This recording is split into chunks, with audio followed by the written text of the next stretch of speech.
Hello.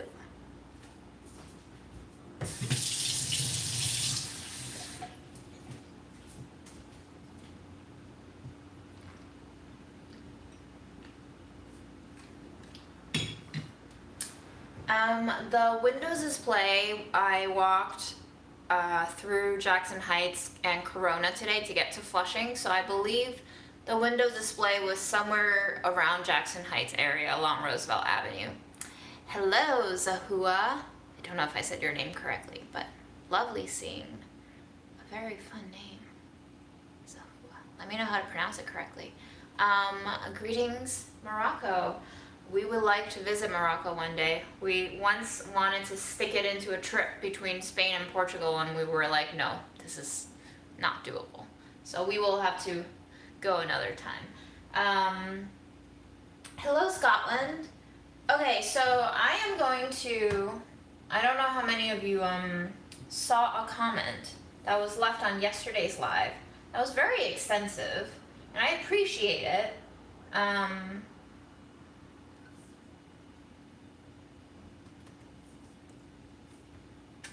And it was posted by a user called Hello Buddy about 13 hours ago, and I'm about to post a comment right now and pin it, even though, I think it might be over never mind, I can't pin it because it's very long and YouTube has a 200 character limit on the comments. But if you would like, you can refer back to yesterday's live, and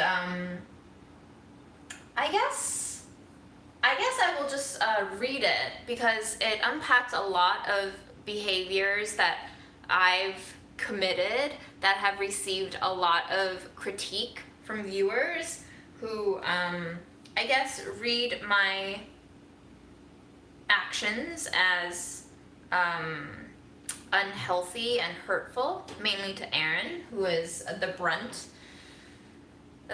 of all of my exasperations. And so this is the comment. I mean, I get people have bad days, but Aaron doesn't deserve to walk on eggshells around June all the time. Yes, he sometimes does things to provoke June, but I feel like he is only doing it to make conversation with her or trying to lighten the mood.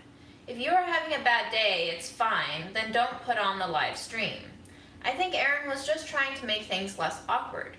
I love that you don't put on a mask in front of people, but at the same time, treating others poorly because you are having a bad day is no excuse. If you wanted to be left alone, then go to the bedroom and lock the door. I'm so confused because no one is putting a gun to your head to film. If you are emotionally drained, then take the night off and find some alone time and do something you enjoy instead of being grumpy at the audience because they are asking questions, or at Aaron for engaging with your audience or trying to lighten up the mood. Believe me, as cute as Fred is, no one comes on here specifically to watch him.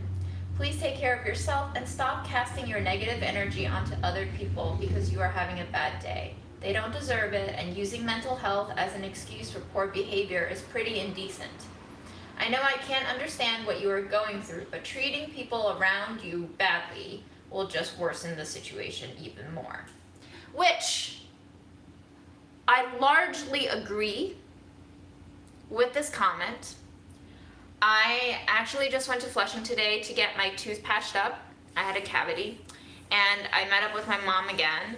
And my mom gave me the same critique that, not so much a critique, but an observation and feedback that Aaron also gives to me sometimes, which is that I am very unopen to critique from people close to me, and that any suggestion of help from them gets turned down, and that I become extremely reactive in a negative way whenever it is suggested to me that I change in some way.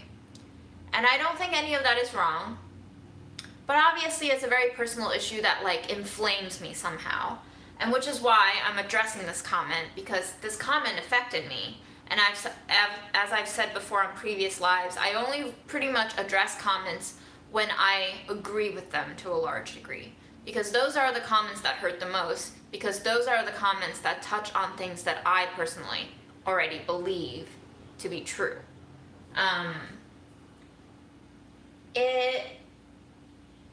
Yeah, and also to my mods, I posted this earlier as like a community post. Somebody reached out to me via Instagram yesterday or today about how they got timed out for kind of critiquing me, but kind of not, and just alluding to the fact that I was being very mean to Fred the other day as a potential reason for why he hissed at me for no reason, that maybe that was the reason, and apparently they got timed out by a mod. And I just want to say to the mods, like, I love you all so much, and I truly appreciate you giving me free labor for moderating these chats, and I am very thankful that you are such kind strangers. But also, I'm perfectly fine taking on criticism, because this is the internet and this is the place where people lodge criticisms, and I'm totally open to it, as long as we don't have anyone who's, you know, just throwing out slurs all over the place or spamming us with nonsensical strings of letters and numbers. It's cool. I mean, honestly, even if people call me a bitch in the comments, I'm okay with that, because I think, you know, I'm not personally hurt by people calling me a bitch. I proudly call myself a bitch sometimes, and also unproudly call myself a bitch sometimes. And I believe in freedom of speech as long as it doesn't hurt anybody, and I'm pretty unprone to being hurt by strangers' comments. They only hurt me when they echo my own thoughts about myself. So I'm the only person who is capable of actually hurting me. So I appreciate you all feeling for me, and I appreciate you all being very protective of me, but let them fly. Let people speak their minds. This is the place. Unless they are attacking other people in the chat, that's probably not okay. I won't speak for those of you who are in the chat if you want to take on criticisms like I do, but for the most part, I feel like most of the criticisms that get blocked by mods are towards me. Anyway, we got derailed a little bit. So that comment from last night, very long comment, very extensive. Hello, oh my gosh, I can't read Greek, I'm so sorry. Hello, Greek person who is viewing me in Italy. Thank you. Yes, we love this fishy earring. And I promise we will be cleaning out my fridge. It is a mess. I just bought more fruits and I was like, oh, I have no place to put any of this. But it's, yes, I would love to go to San Diego one day. But it's a very interesting critique, because I realize at a very fundamental level, I hurt both my mom and Aaron when I'm being very June in a bitchy way.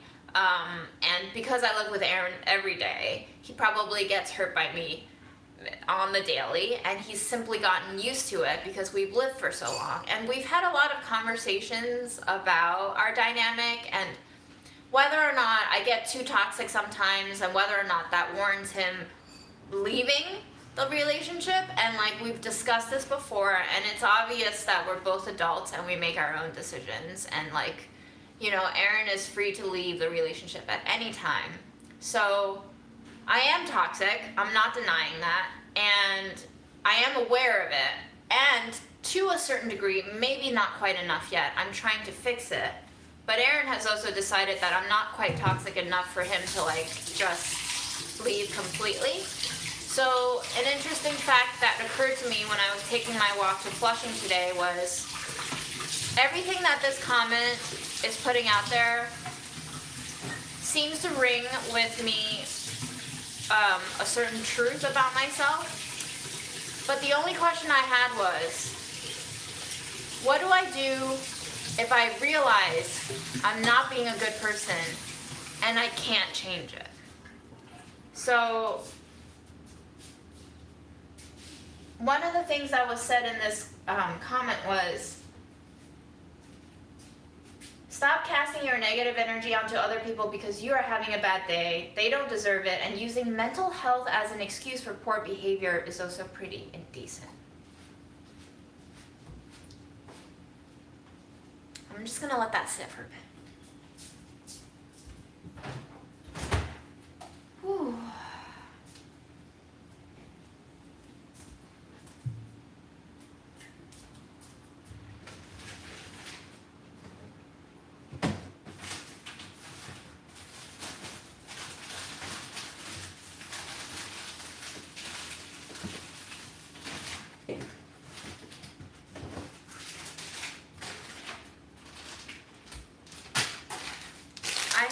garlic already, and then I took more garlic from the test kitchen because nobody was gonna use it, and now I have garlic on top of garlic, and really sad scallions, like everywhere.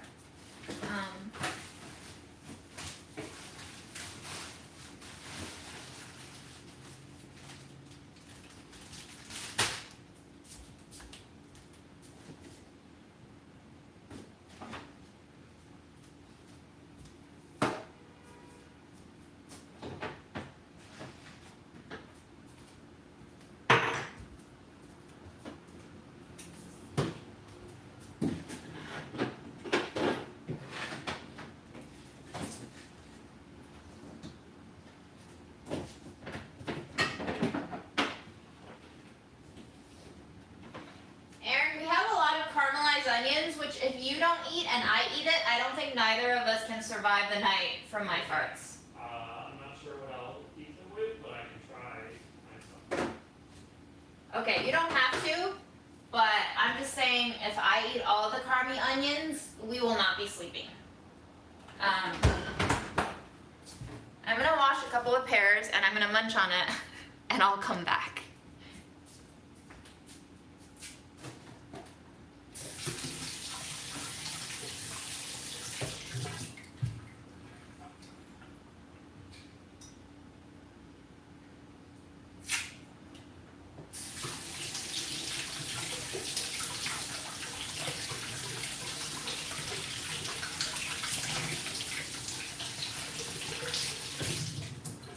I'm also gonna soak these string beans so we can wash and process them. That'll encourage me to actually eat them.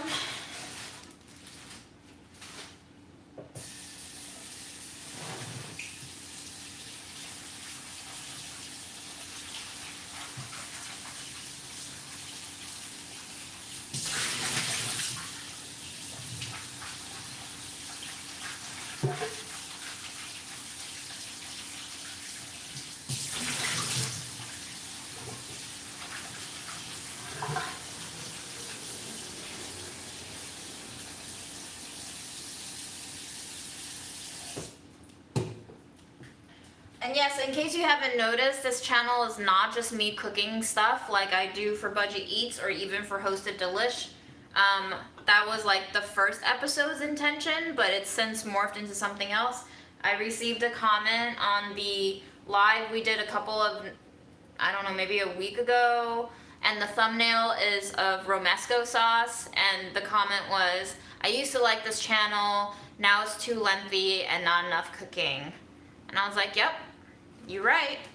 So to anyone who hasn't realized this, and in case you are still under my false advertisement impressions, this channel has now turned into like group therapy and just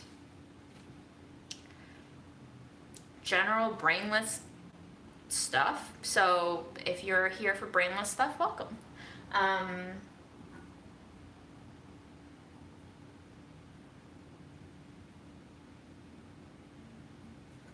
I think, so returning to this part of the comment, using mental health as an excuse for poor behavior is also pretty indecent.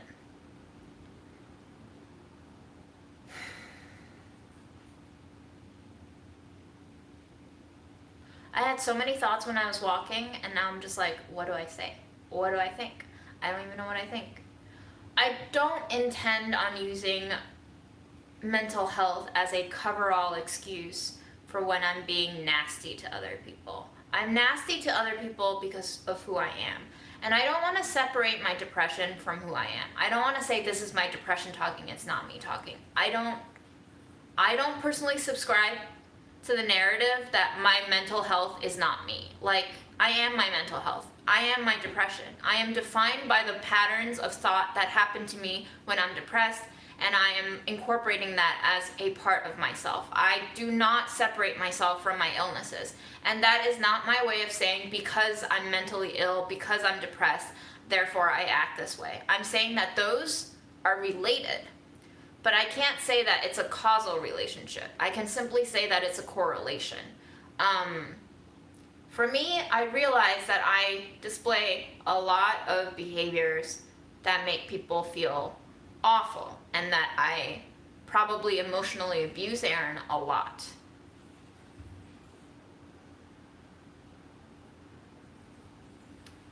Which has made me think recently that if this is the case, and I can't really seem to do anything right now to fix it immediately, maybe I do just need some space to be alone and be on my own. Because I don't know other solutions to not hurting other people if I can't fix myself quite yet.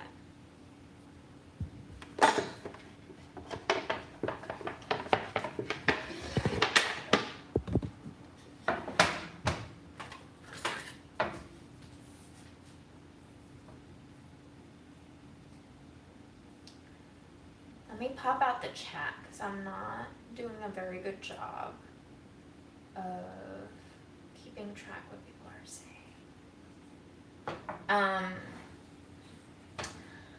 I am sometimes kind to myself, but not always. I am trying more and more to be kind to myself, but it does not come naturally. I grew up being very critical, self-critical, and externally critical.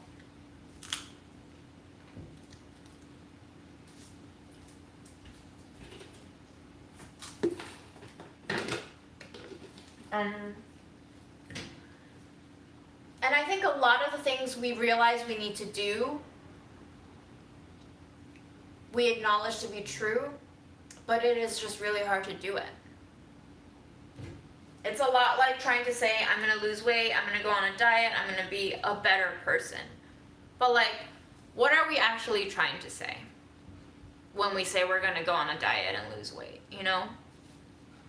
It comes with a lot of baggage and connotations, like the simple act of dieting and losing weight and or thinking to ourselves, this is gonna make me look better. That is sometimes a front for what else we want to see come out of that as a result, as a consequence. Like if we somehow look better, whatever that means to us, will we get more admiration and love and acceptance from other people? And in terms of me trying to come to the realization that I'm not a good person all the time, that I do bad things like lash out at my cat and lash out at Aaron and lash out at my mom, like what is that actually a front for? I'm not talking about dieting, I'm just talking about the idea of dieting as, I'm not shaming peanut butter eating, I do it too, but I'm talking about the thought of using diets as almost like a euphemism for what we actually want when we say we want to go on a diet. It's about gaining self-confidence when you want to go on a diet and look better, whether it be for yourself or for other people. I feel like being kind is nice, but it's really hard to do 100% of the time. I don't know, guys. My brain is everywhere right now. This is why I'm going to start chewing things and not talk for a while.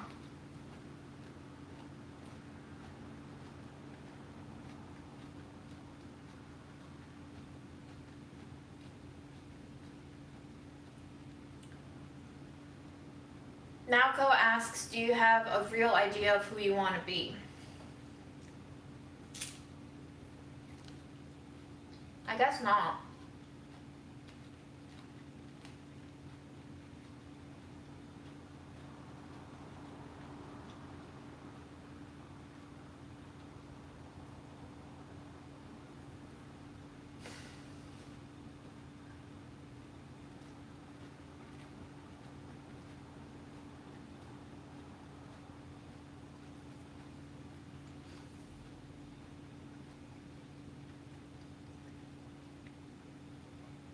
Well, yeah, NBR, like diet culture is a whole other conversation on its own.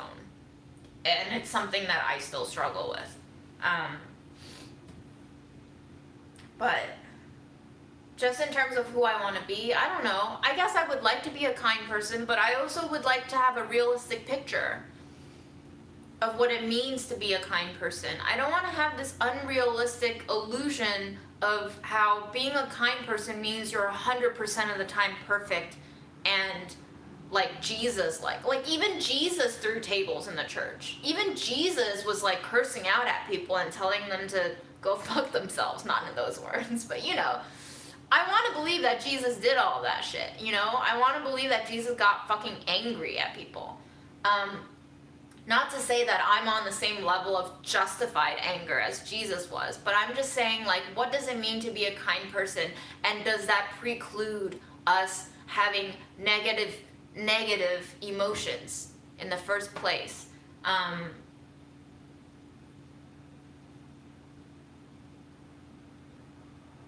What are your thoughts about a significant other staying in the relationship because of comfort? It seems like my significant other is only still with me because of comfort. I mean, I think a lot of people do it. I think it's, for me, I don't see any wrong reason of choosing to stay in a relationship, but it's up to you if you feel uncomfortable, if that seems to be the only reason that your SO is in the relationship.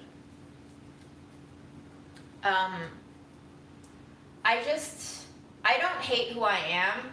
I do realize that I do stuff that hurt people. I realize it. I feel bad about it. But I also feel like the anger didn't come out of nowhere. It comes out of someplace. Maybe I haven't had the chance to fully think it through and articulate it, and it's just like me trying to hack away at build-up plaque when I've already got like 50 cavities.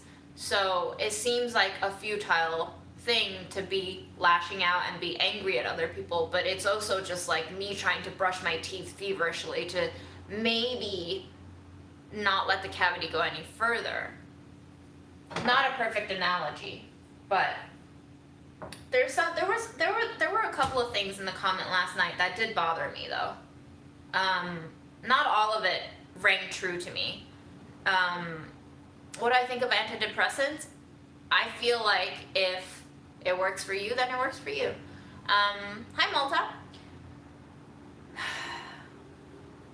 In the comment on last night's live, yes, he sometimes does things to provoke June, but I feel like he is only doing it to make conversation with her or trying to lighten the mood. I think Aaron was just trying to make things less awkward. And I think that is true, but I also wonder why that is framed as a positive thing. Because, like, I'm not calling out Aaron on anything in this case, but I'm just responding to the Aaron that was mentioned in the comment. Like, Aaron was just trying to make things less awkward. Who was Aaron trying to make things less awkward for? The audience? If that's the case, then, you know, I don't have a problem with people who feel uncomfortable in the audience leaving the live. Because obviously I'm not putting on these lives to be like, hey guys, let's make this thing today and pretend everything's okay. Like, that's not, right? That's not what I'm doing here. And if Aaron was trying to make things less awkward for him, then that was in a way a selfish move for himself on his part, which I'm not judging, that's fine. But that also gives me a prerogative to be like, this is my live and I don't need you to make things less awkward for you. If you feel awkward, you can get out of here. The same logic that I would apply to the audience. And if Aaron was trying to make things less awkward for me, and I didn't even intend to make things less awkward for me because I am okay dwelling in awkwardness and in discomfort because this is our whole life, is just being present in the uncomfortable feelings of life, then why would he make that decision to make things less awkward for me? Like, that seems like a patronizing move. So on that front, I disagree with using, I think Aaron was just trying to make things less awkward as a positive reason.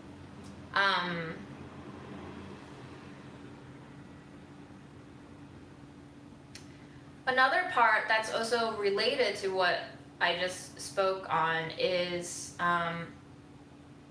If you wanted to be left alone, then go to the bedroom and lock the door. I'm so confused. No one is putting a gun to your head to film. If you are emotionally drained, take the take the night off and find some alone time and do something you enjoy instead of being grumpy at the audience. You tell me. I wasn't intending on being grumpy at you guys. I think I was just like verging on tears and crying because I was really upset. I chose to put on the live because I'm an adult who makes decisions for myself, and I thought, well, if I'm gonna be in the kitchen, I might as well put on the live because some people will join and some people like the space. And also, I guess you're not a long-time viewer if you commented go to the bedroom and lock the door, because you know that I don't have a door. The only places in this apartment that has a door is the main door, the bathroom door, and the 3 doors covering our closet, so I guess I could smush myself into the closet. It's very full and very padded, and probably would be a great place for me to lock myself in to scream next time. It will probably do a great job at muffling the sounds. Now that I think about it, thank you for mentioning that. But, I mean, that's it, guys. I also completely disagree that nobody comes on here specifically to watch Fred. I know there's like at least 6 of you who come on here specifically just to watch Fred. Raise your hand if that's true.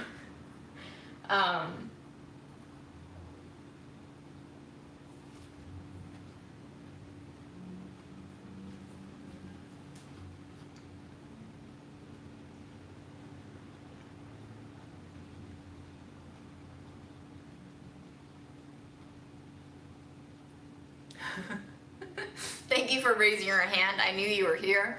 Yeah, I have a lot of cat viewers.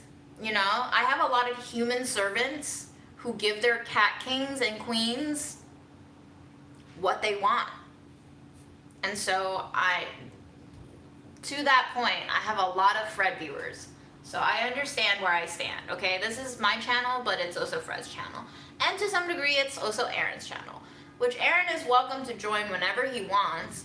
However, I feel like I also reserve the right to be like GTFO sometimes if I've had enough of his 8th grade humor. And last night I just wasn't feeling it. When I'm upset, I don't have the energy to be like, eye roll, that was a lame joke. I only have the energy to be like, wow, that doesn't sit well with me and I don't like it, please get out of here so I can be alone.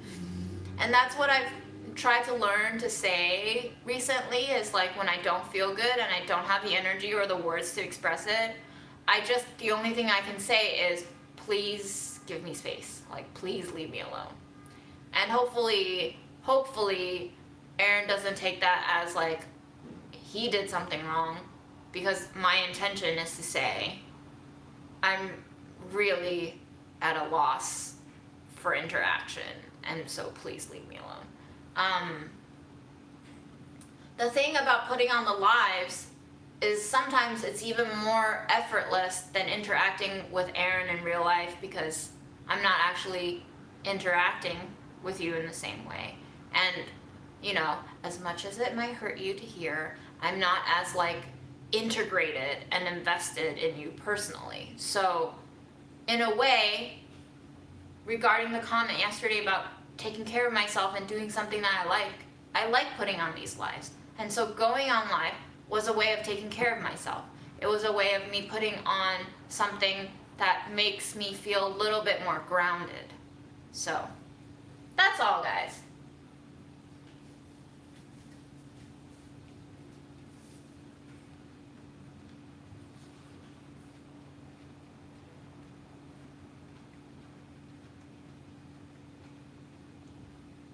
Dr. J, that's a situation, my dear. Yeah, I'm sorry. So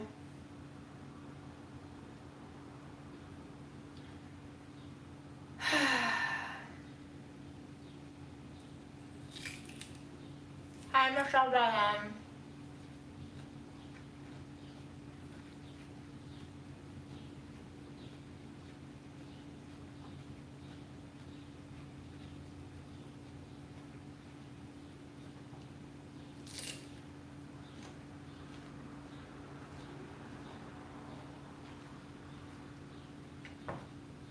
Kirsten, you learned to like lentils from this channel?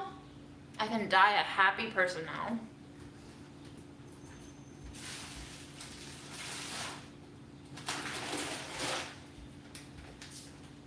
I just bought a 4-pound bag of black beans for $3. It was amazing.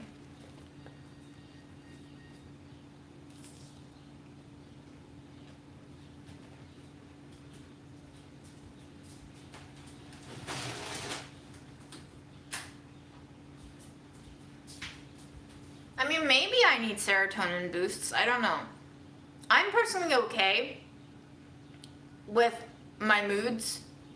Yes, it sucks to feel the lows, but it's also life affirming to feel the lows. Like, I know people have been starting to use that phrase life affirming more and more this year, and I don't really understand what it means, but for me, life affirming is also death affirming. And pleasure affirming is also pain affirming, because I feel like you need that balance of like highs and lows to really situate yourself. And so for me, I thought about it.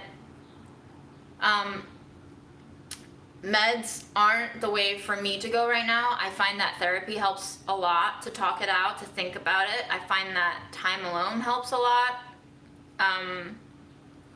And just being acquainted with myself. We're with ourselves all the time, but I don't know to what degree we are acquainted with ourselves. Hello, Madrid. And I am feeling better today. I went out for a walk. I got my tooth fixed, I hope.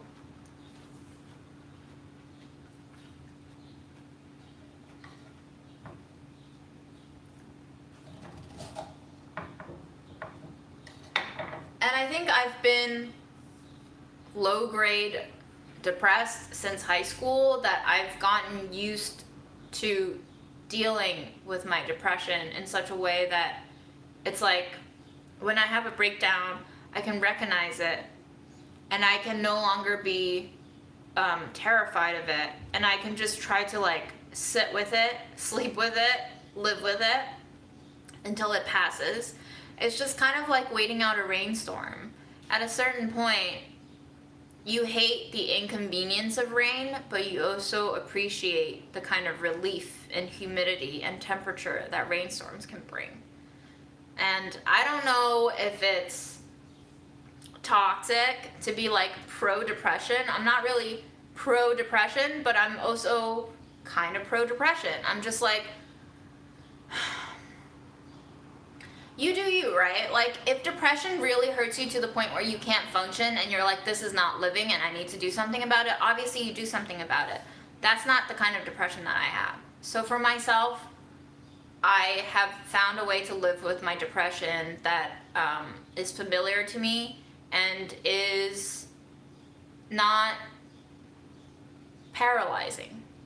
That's all.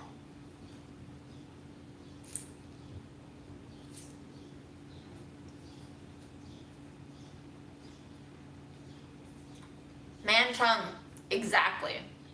Every person has a different version of you in their head, and they are all somehow true, and that is terrifying to me. Like, I'm not the only version of me that exists. It's so weird.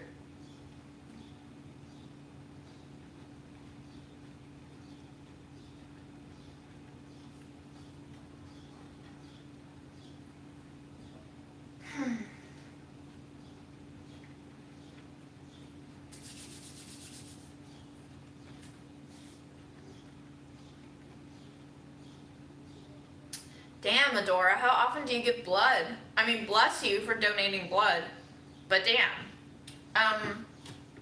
I just had a routine blood test. All the levels are normal.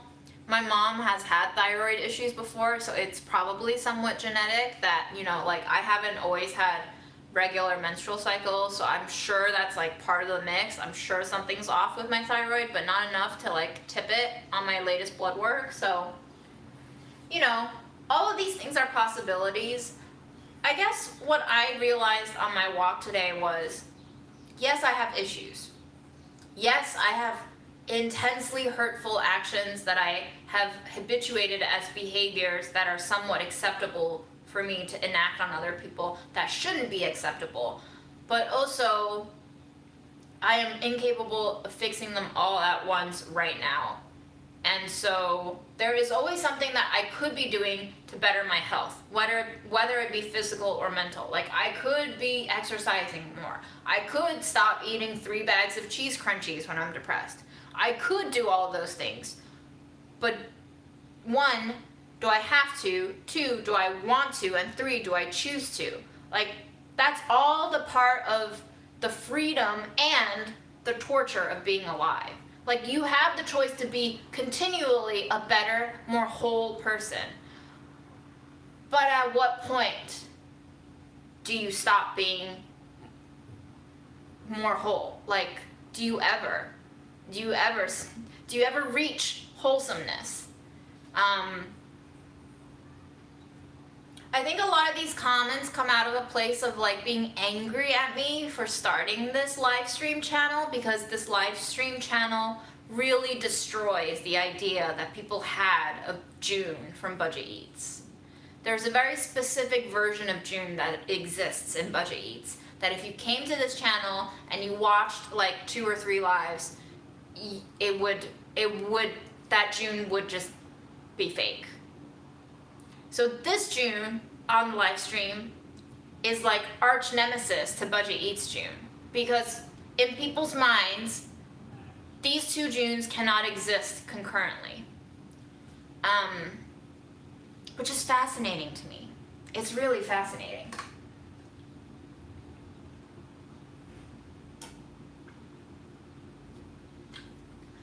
And I don't ever want to think that Budget Eats June is inauthentic to me. I think that June is very much me.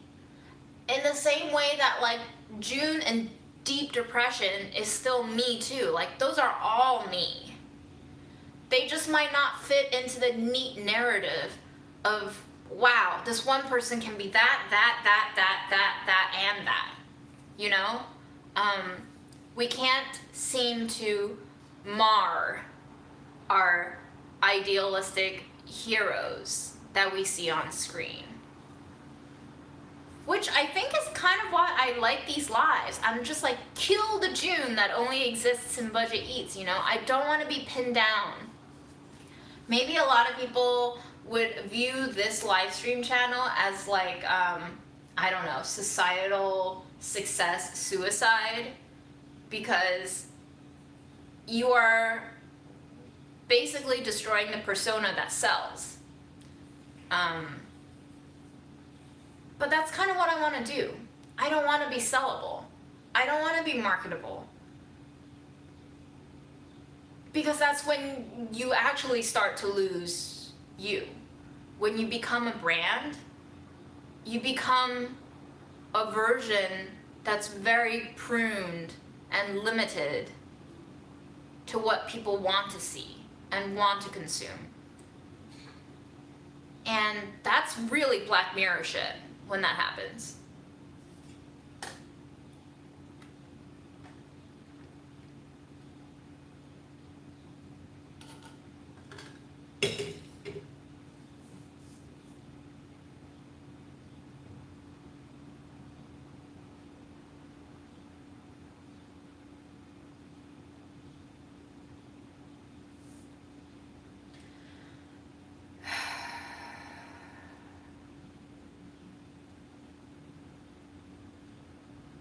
It's really hard to let go of the sense of security that we get from being successful, quote unquote successful in society, right? Because once you're successful, you've made it. You've secured yourself a place where people respect you and people will throw money at you and you are set, right? That success exists in a society where we don't guarantee people the right to live. It's like a mixture of lottery and battle royale style of existence. And in a very like self-sabotagey way, I almost don't want that success, because then I would have more blood on my hands in a way to play into that system of success. I don't know. It's very twisted logic, but only because we are still in this box that runs on supposed logic that is actually very illogical to begin with. So this is why I'm very confused all the time.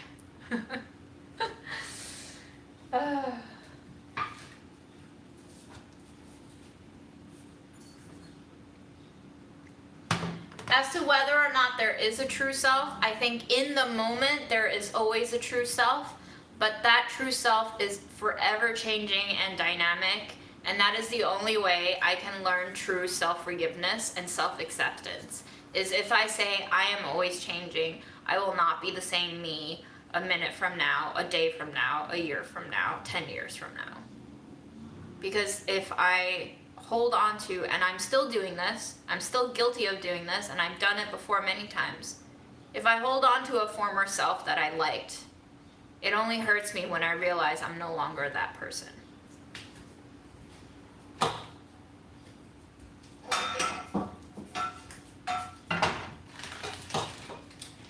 Sneak peek! This is a flatbread that I made for the last Budget Eats. I only have one left. So I'm gonna warm it up and I'm gonna eat our romesco with it.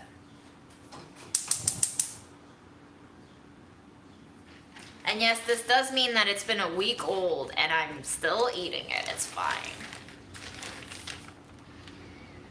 It's a little bit sour.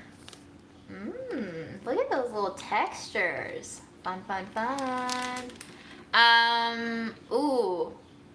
Zombie Lovax. Yeah, I just went back to the office for the first day, well, not for the first day. I've been back a couple of days, but it was my first day being in an office with like 4 people on a shoot, and anxiety is real, and it doesn't really hit you until after you come back from that day at work, and then you breathe, and you finally feel a little bit relaxed. And I don't know if this is the way it works for you, but for me, that's when shit hits you. Like, when you've actually had time to like let go of the actual stress of being in that stressful environment that makes you feel scared, that's when you're like, oh fuck, that happened to me. That's how it works for me anyway. My mom likes to tell this story where either my mom or my dad was late to picking me up from daycare one day, and they were like either half an hour or 20 minutes late, but like in my kid mind, they were late for like half a day, and I got so scared that they abandoned me. And when my mom or dad finally showed up, I just like bawled. It's only when help is received that you let yourself feel all the feelings. It's kind of like delayed expression of trauma and grief in a way.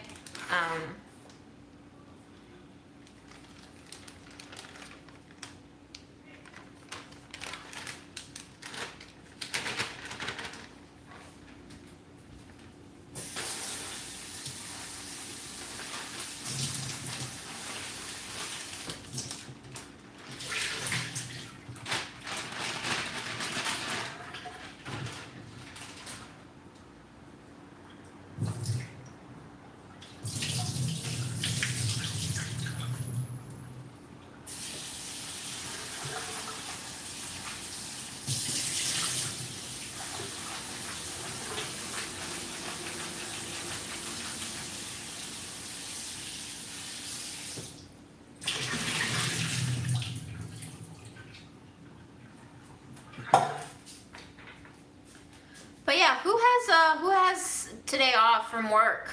Because Juneteenth is now a federal holiday. ND says, June, how can you tell if food is already spoiled? You smell it, you look at it, and then you taste a little nibble, and if it tastes fine, and it looks fine, and it smells fine, then you're fine.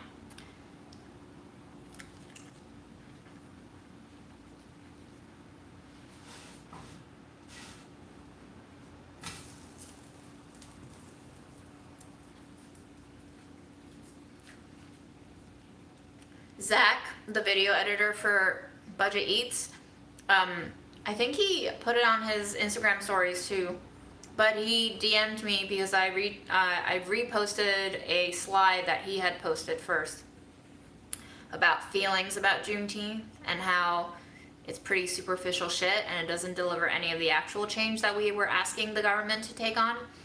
And he was like, I don't think white people should get Juneteenth off. And I was like, huh. Didn't even think about it from that point of view. It's kind of fucked. A holiday celebrating the actual liberation of slaves 2 or 3 years after the Emancipation Proclamation was signed into law. So basically, enslavers were holding on to their enslaved people illegally for years after they were supposed to free all of them. And Juneteenth was the day that marked the actual liberation of enslaved people. And now we're celebrating it as a national holiday. Like, what? Huh? Do you realize?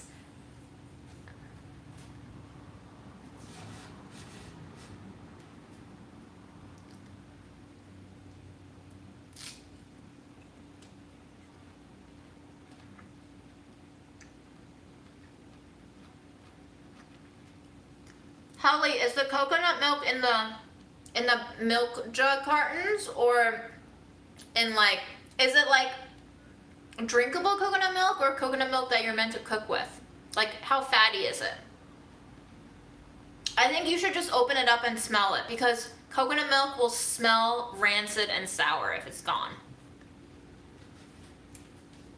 Mushy pears, if they're so mushy that when you press your finger to it and it just turns into like wet goo, I would say either trim all of those browning wet goo parts away completely and see if it's still usable, or just toss it, because I've had really bad diarrhea from eating really ripe pears. So you may not want to chance it.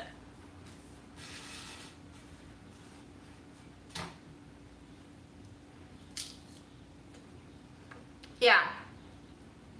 Reve, exactly. A lot of black people still work low wage service jobs who can't afford to take today off. It's just very performative bullshit. And probably most people who get today off are working very well padded office jobs. I don't know.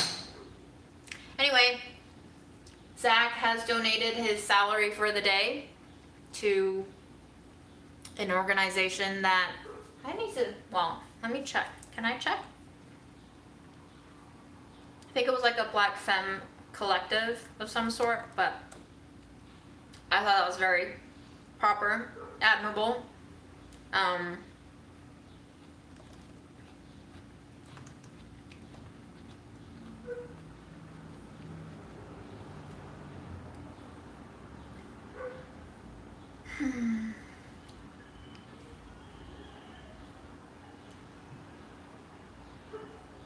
Okay, Instagram is not letting me log in on desktop because Instagram hates me, but if you go to his Instagram, you can see what he donated to, if you care. His Instagram handle is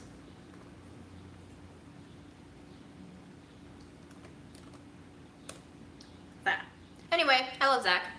Bye, Eliza. Good luck, Eliza.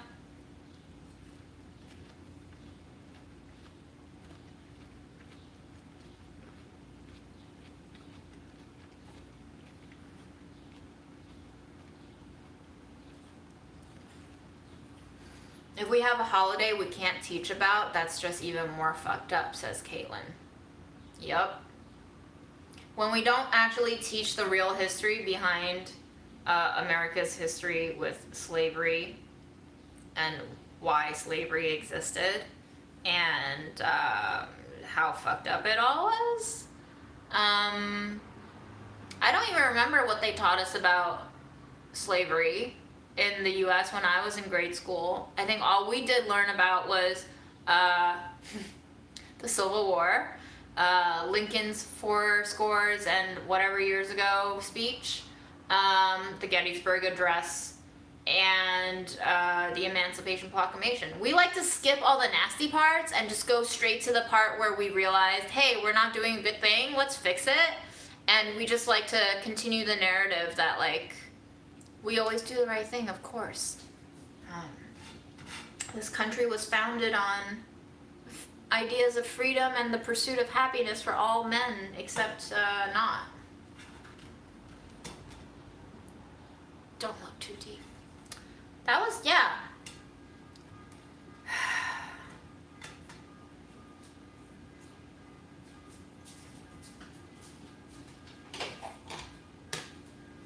This Romesco was made June 3rd, guys. What day is it?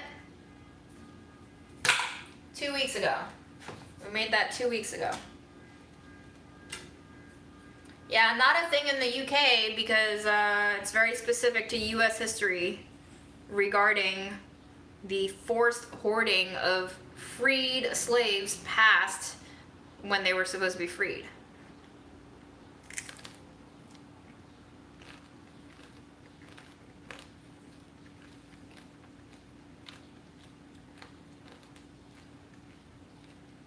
Ooh, I haven't seen Blackish. Should I watch?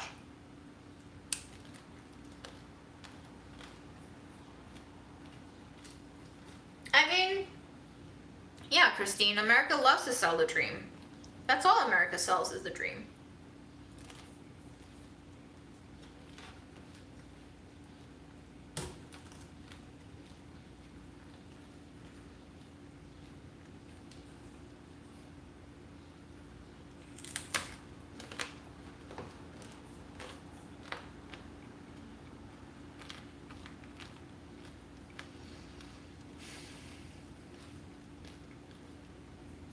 Yeah. A rose by any other name.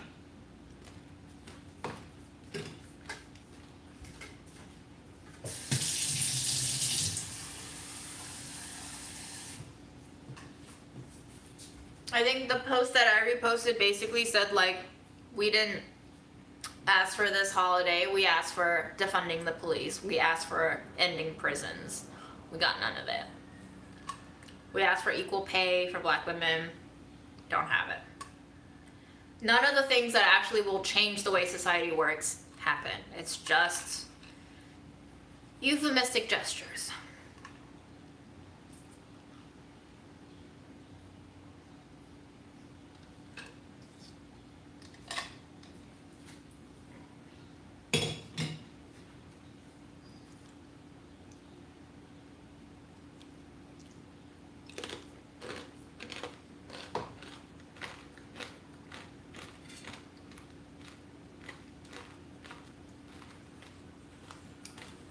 Really fucked up. Really fucked up how we make money off of prisons. Really fucked up how we make money off of destroying the environment. Really fucked up how we make money from exploiting people all over the world, doing cheap ass labor non-stop to make shit that we don't really need.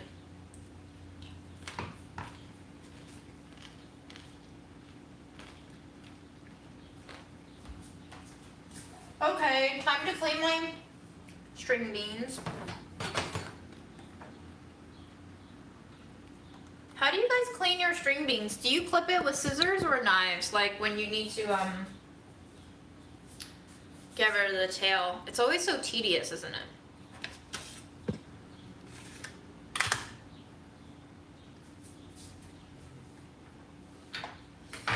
Yeah, well, not only can your skin color get you beat up, it can get you shot and killed. And have the courts rule it to be justified.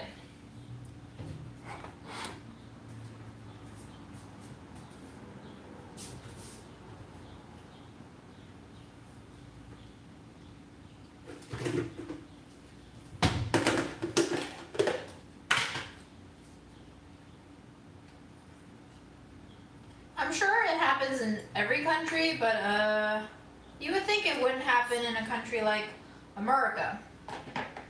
But it does. All too frequently. I will just say I'm really thankful that I didn't hurt my thumb and I only hurt my index, because having not an index finger really slows things down, but I can't even imagine doing anything with an injured thumb.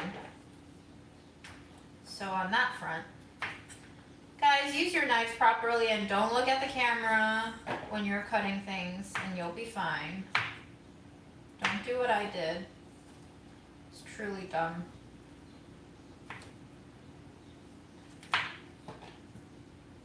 It also doesn't help that my knife wasn't like super sharp, but at least it wasn't completely dull. And now I have hiccups.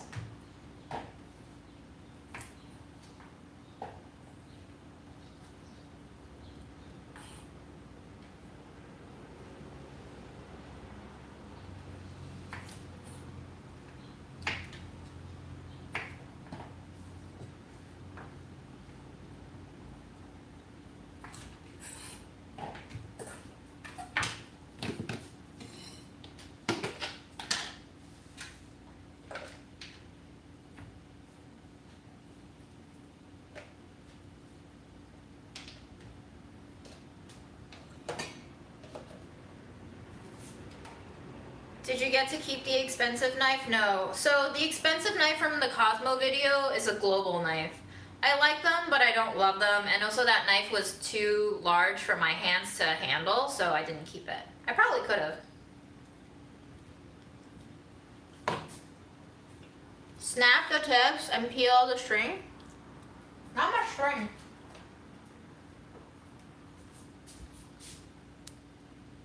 The string doesn't really come.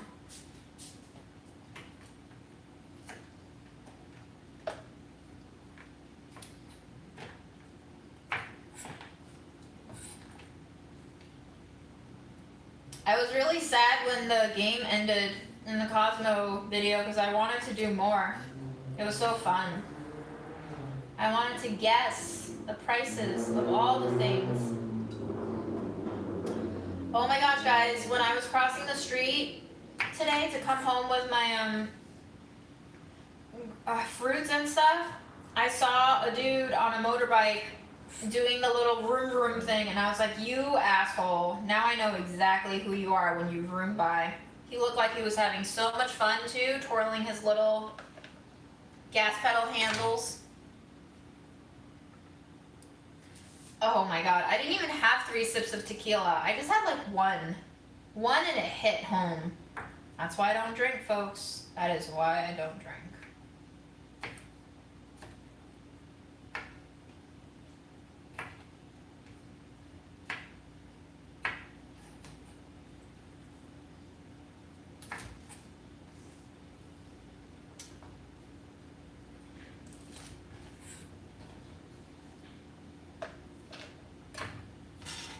Yeah, I really get bad, very bad Asian flush. Like, so bad. I haven't taken my vitamins yet. Aaron, do you want vitamins? No, I'm fine. I got my vitamin D from being outside today. Thank you. You're thanking me? I got a C and a D. No, I'm thanking Joylene for reminding me to take vitamins.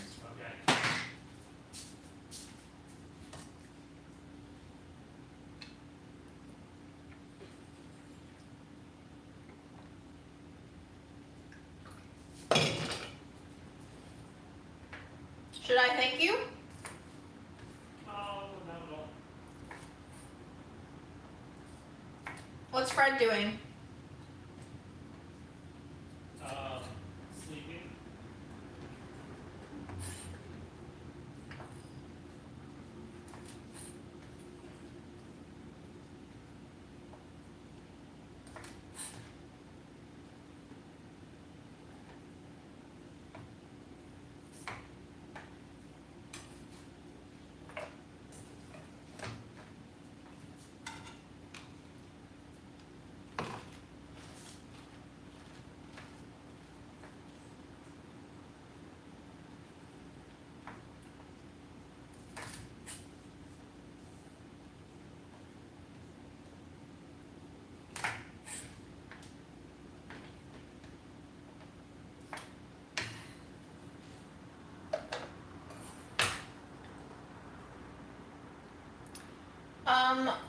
My mom has always told me that it was because I'm quote unquote allergic to alcohol, so that might be the enzyme thing that you're referring to.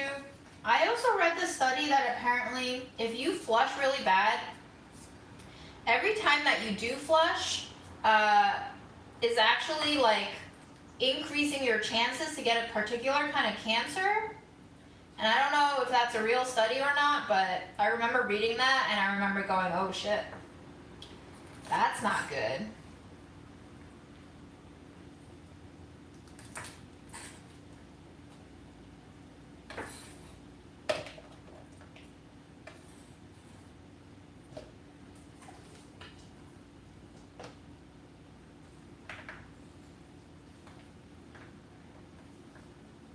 I don't even know what a mast cell reaction is.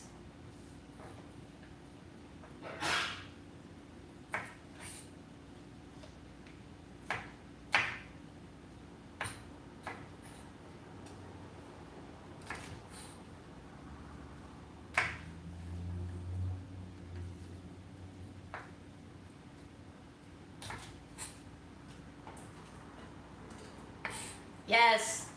You know what? You're right. They are very good.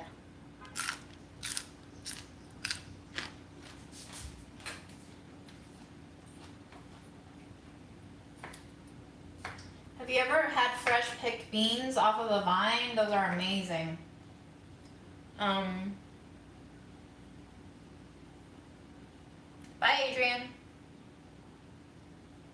Pickled green beans? I've never had pickled green beans. Interesting.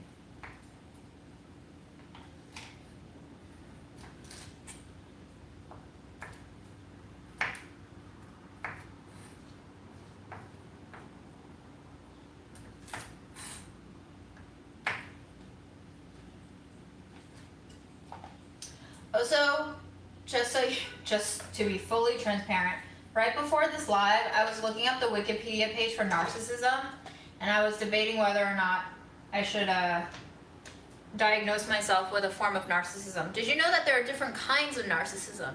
I wasn't aware. Thanks, Wikipedia. There's definitely one form of narcissism that sounds closer to what I think I might have.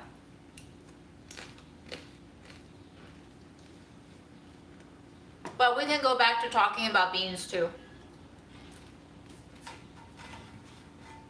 This is a very dry flatbread that I just toasted.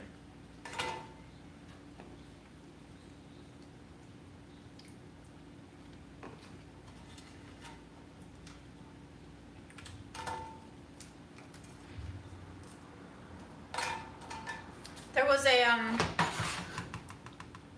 yeah, the different kinds of narcissism. Really interesting to, here, let me pull it up.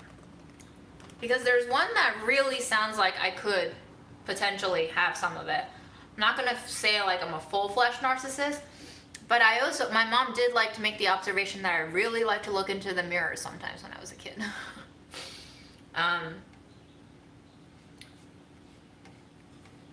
Let me see. Where are the types? Where are the, wow. Why was the mobile one way smaller and manageable than this? Okay, so the one I was looking under types, under the Wikipedia page for narcissism. That's where I'm at. And I'm under types, and under types, the second subhead that says Millen's variations. In 1996, Theodore Millen identified 4 variations of narcissist. And the one that sounded closest to me may be compensatory. What are the stresses of the syllables on that one? The third one down. I feel like I can definitely be very passive aggressive. I definitely have a lot of avoidant behaviors. And I would also like to think that I'm superior. But obviously, I'm not. But I would like to think so, you know. Compensatory. Thanks, guys. But yeah, that was a really fun discovery. I didn't know that there were different kinds of narcissisms too. So.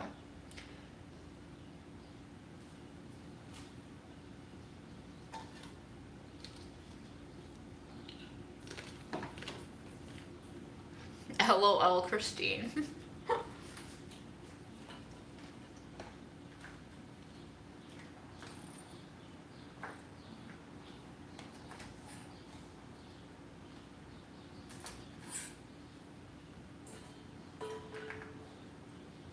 Yay, we're done cutting the green beans. Thanks for making me do this. Holding me accountable not only to myself, but also to the dying produce in my fridge.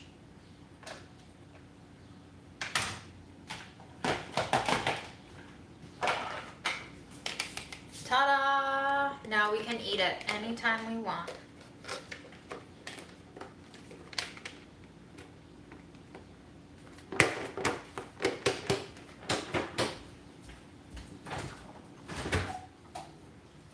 What to clean out next?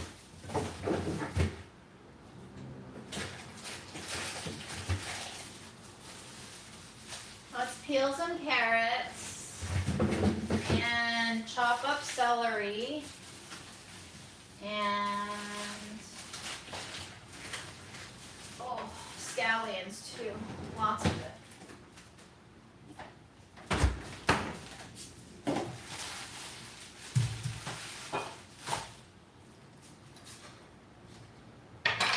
I don't know why I decided to go with a small cutting board. That was not very good foresight.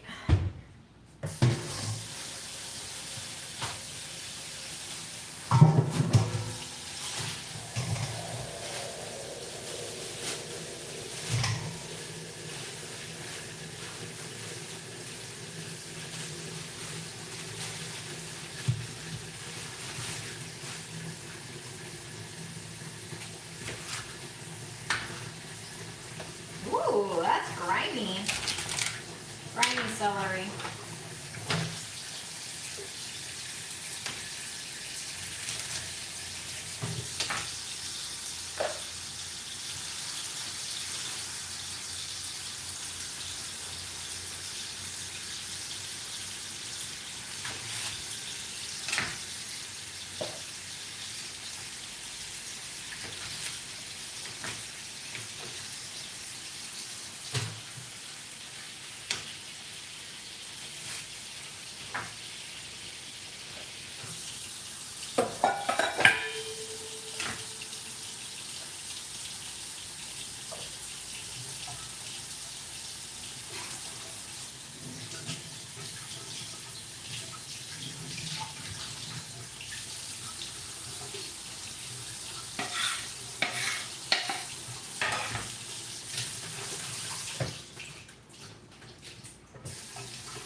If you could only have carrots or celery in your life, which one would you keep?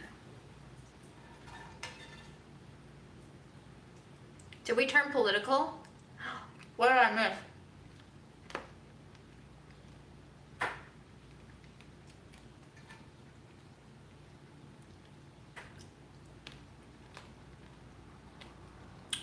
Quick question about our Lord and Savior Fred. What's the thing his dish is on top of? So it used to be cans, and then I discovered that the cans were making it really tall for him, that it was kind of hard for him to like reach to the other end of the plate. So I substituted with like a takeout container. So like a round one of these. And it's a little bit lower for him, and it also has a more even platform, and it also doesn't rust on the floor, so.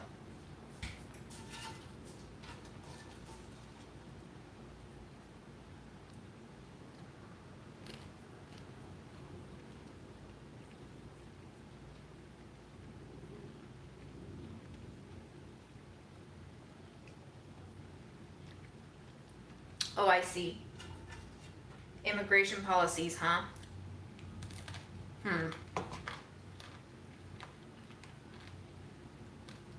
So we all see our current VP's take on immigration? Do not come. Do not come.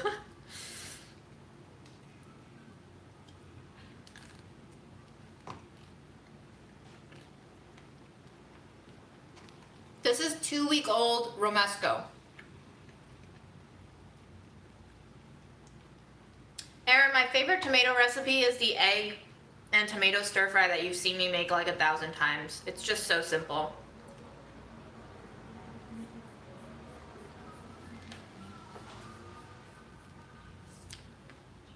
Sam, Erin was just commenting on the fact that our VP was like, do not come to the United States. It is very dangerous and not worth it. Just Erin giving us our random quips. New York is like high 80s today. It got pretty sweaty outside when I was walking. And I'm pretty sure even though I put on sunscreen, my forearms are like sunburnt.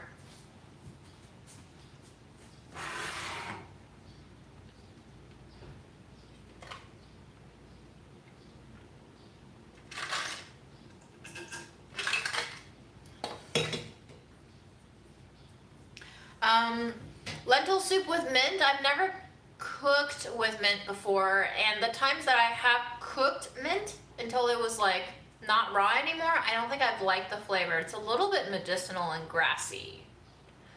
So I would mix in the mint like with a yogurt topping or sauce after the lentils are done.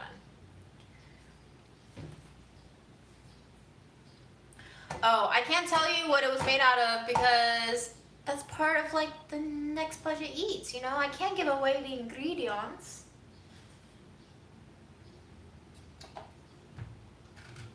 Back to a pear.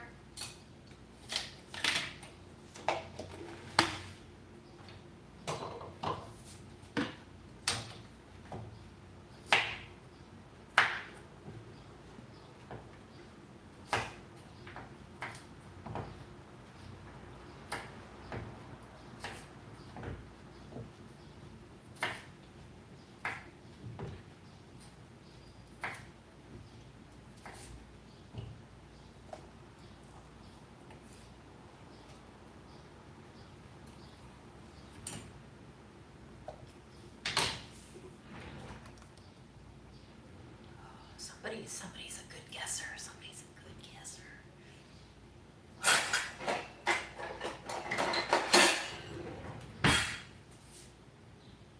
Oh boy. I do not like the summer heat report from all of you. It's making me feel heated. I do not envy you folks in those 100-degree weather zones. Sounds terrible. Sounds like you should move here and do budget eats with me.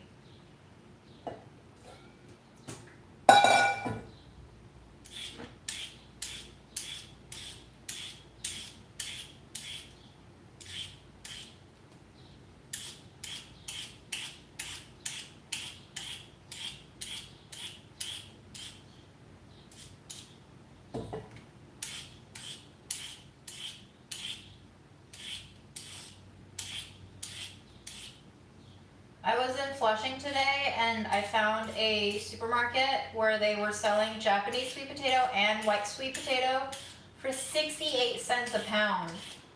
So I bought some white sweet potatoes. We'll see how those cook out. Very excited. Have not seen such a good deal on sweet potatoes before. Orange sweet potatoes, yes, but never on the other varieties.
everybody's thinking about growing potatoes. Have you guys seen my potato plant yet?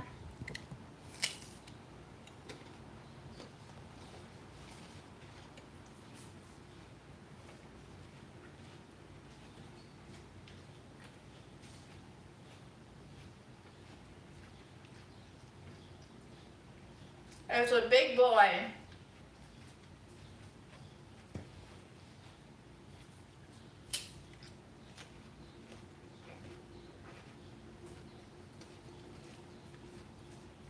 There's like baby leaves coming out still. Tiny shoots.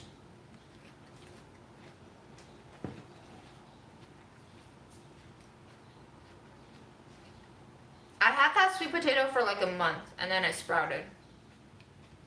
I basically forgot about it. Yeah, that soil is dead. I'm sure it needs fertilizer. It needs a lot of fertilizer.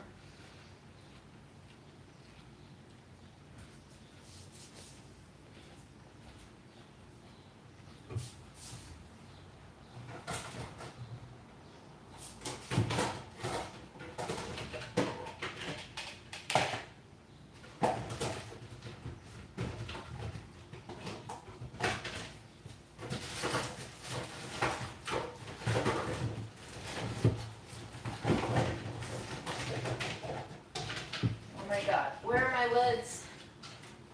Where are my lids?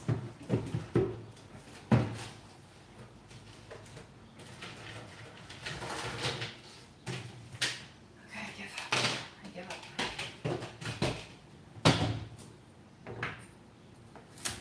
Aaron, June, what kind of carrot shape do you want me to cut this into? stars. Stars? Yeah. Can you cut into stars? You asked. I gave you an Stars. answer.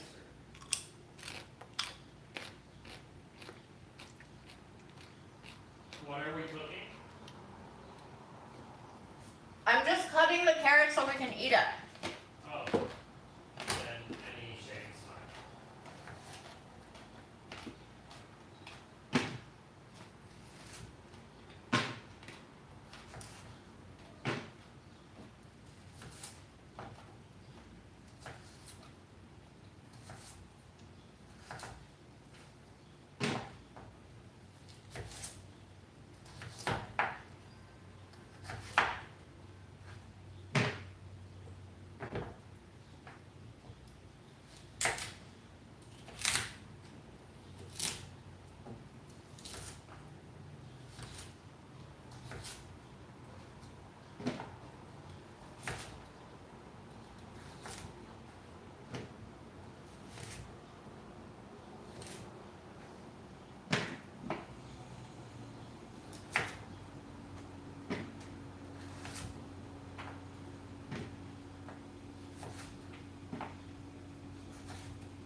Oh my god, guys. We cut the carrots. So proud of us. Now we get to eat carrots whenever we want.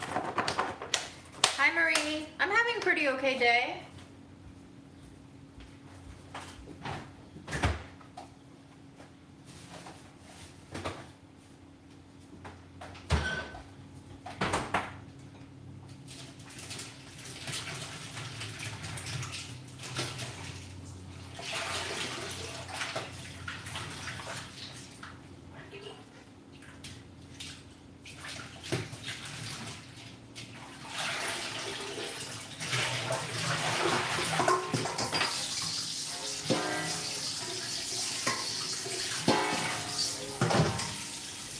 So when it comes to celery, I chop the tougher ones and the leaves into one batch, and then I chop the tender ones into another. And I find that the leaves aren't really good for raw eating. They're very pungent. They're like almost too pungent.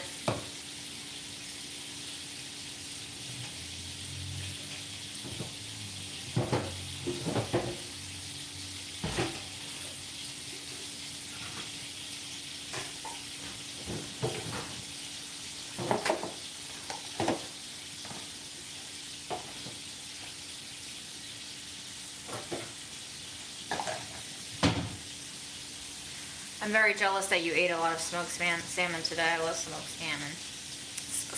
Spammin. Cannot speak. Can only wash vegetables. One of the celeries was very gritty, so I'm going to just make sure I'm squishing all of them between my fingers to get all the grit off. I do not want grit in my bite.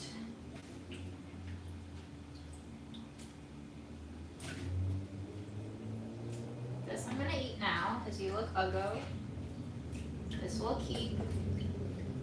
Rule of thumb is always use the ugly parts first if they're still salvageable. The prettier parts will keep longer. If you like delayed gratification, this is the perfect rule of thumb.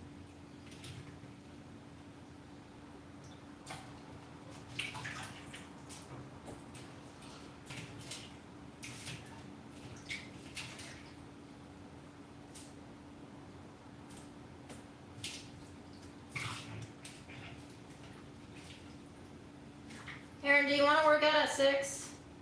Yeah.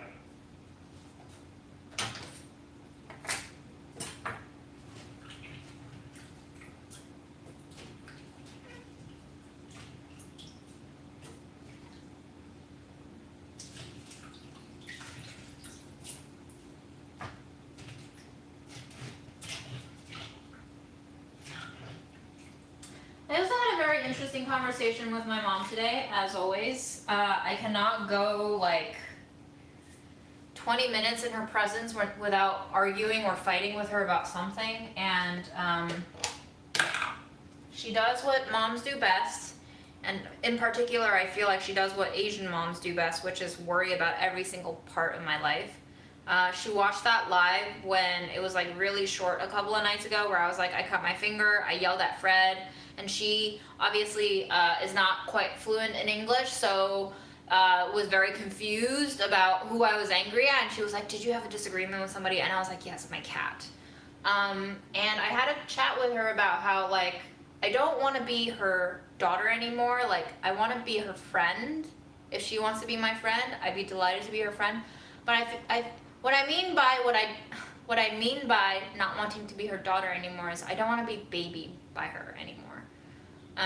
Because I'm almost 32 years old, and I really don't need my mom to be like, I'm so worried for your life. Like, I'm so worried that you don't have this medication that you need, and I'm so worried that you don't have the clothes that you need, and I'm so worried that you're eating all the wrong stuff, and I'm just like, chillax, let me live, let me make my own mistakes, and let me just be an adult. And I ended up saying to her, like,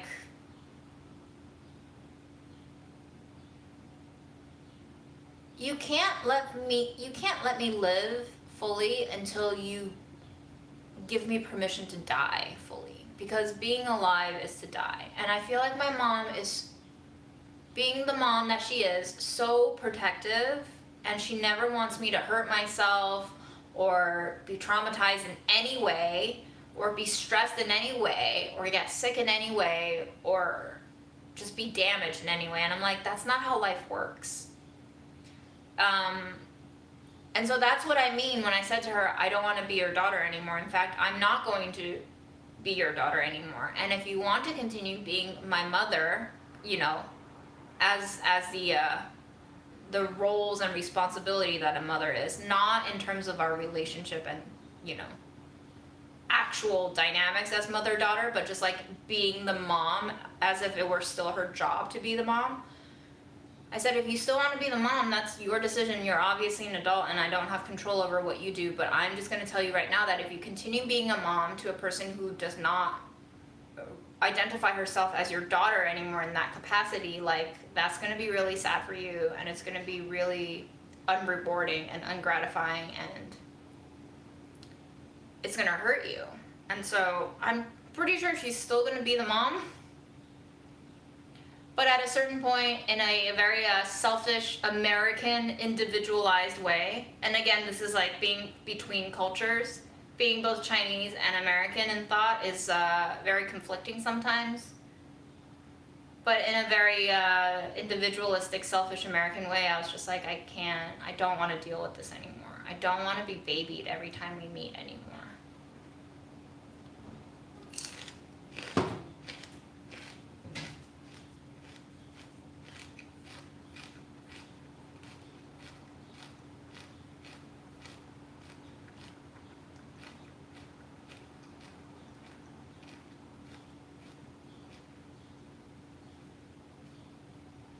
Joylene, you got dill? Girl, you can make some dill soup, you can make some dill sauce, blend it up with some yogurt like I did with my mint yesterday. Dill yogurt sauce, delicious. You can also cook it down, you can cook it with eggs, you can make some dumpling filling with it. Have you had enough yet? Have you had enough thoughts yet? You can make some like dill bread, like dill cheese bread. Yeah. Mix it into beans. Dill, one of my favorite herbs. I love it so much. Mom is never gonna let me grow up, is right.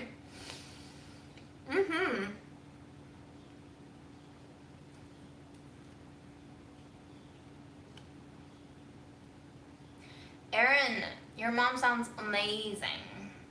Yeah, exactly. I feel like parents' roles is to raise somebody to not need them. And the way that my mom behaves, she just I know she means well. I know she loves me. I know.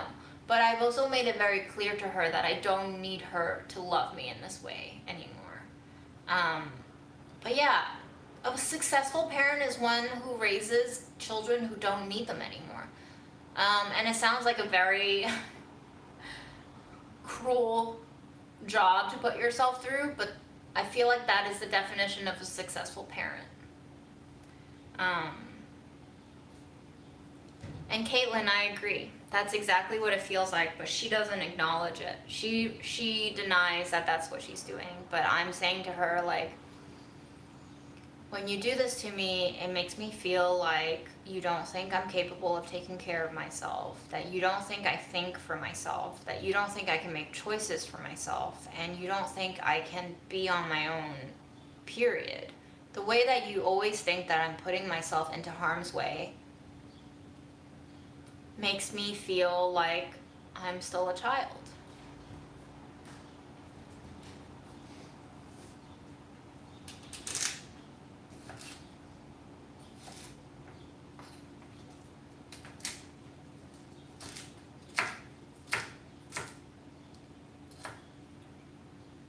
It is something that I've struggled with a lot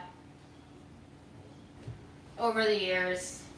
And I don't know if my mom and I can ever really resolve it, but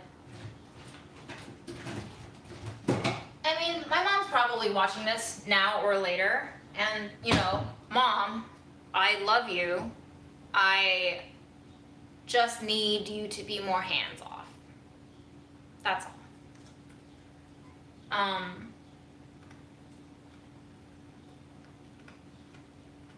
So, doesn't mean I don't love you. It doesn't mean that I don't appreciate you. It just means that I don't need you in the same way I do.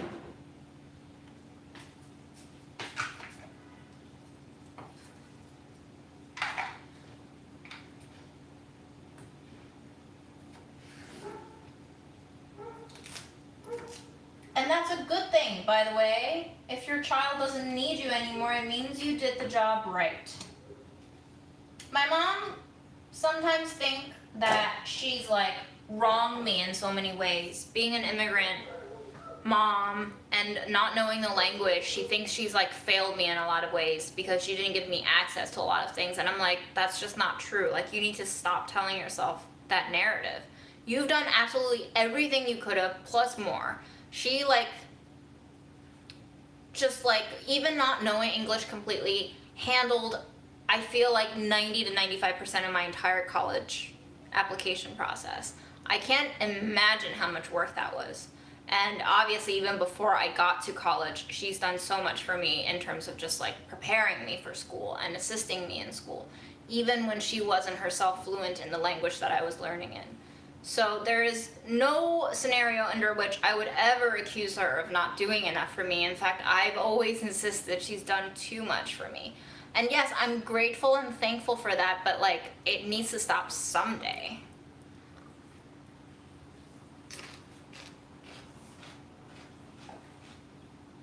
Moms, you're doing the best you can. A lot of the world is out of your control. Don't let the feelings of guilt and inadequacy tell you that you need to compensate in some way. The compensation will never end.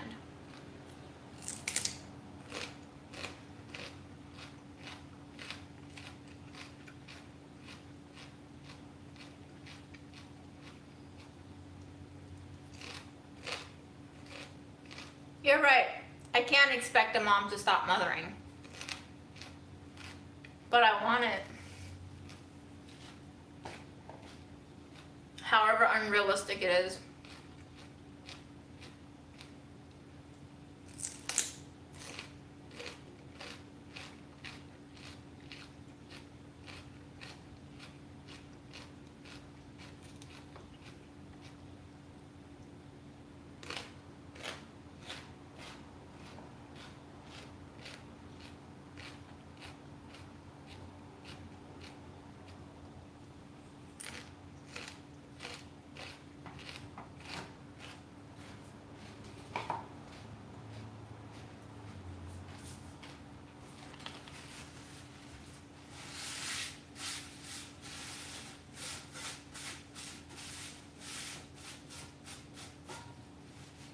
She's even mentioned to me before how much she wants to be friends. And I'm like, I can be your friend. But you don't tell your friends everything that they're not doing right all the time. Like, that's not, I don't think you can keep a lot of friends around that way.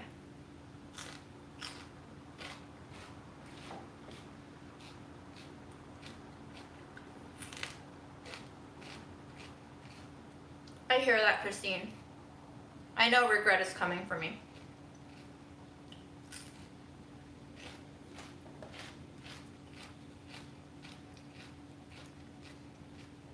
Hi, Linda.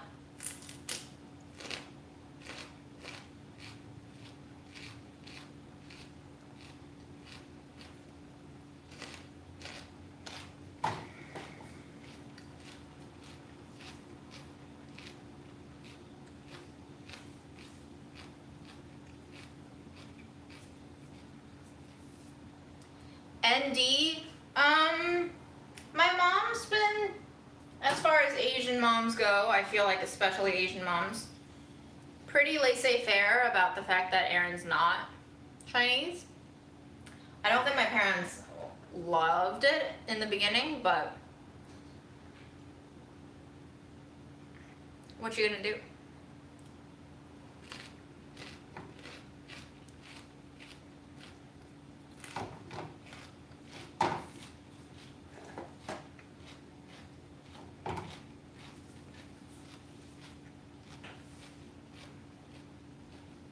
And yeah, to Caitlin's point, there are some mothers out there who truly do not know how to love or take care of their children. My mom is not one of them. Thankfully, I'm grateful for that.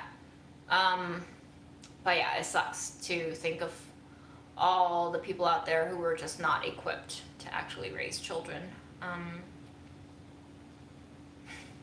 Erin, I guess it helped somewhat. And the fact that he spoke some Chinese helped.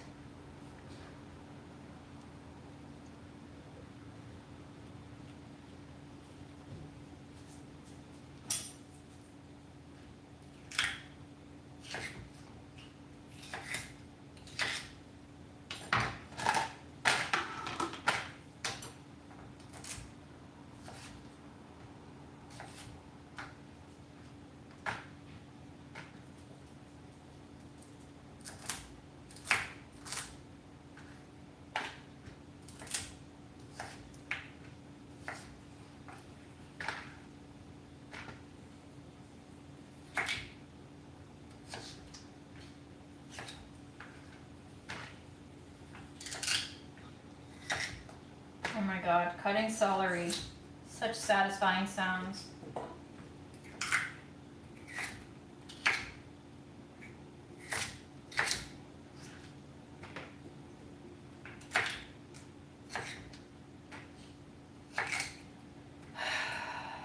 It's also really difficult, I think, especially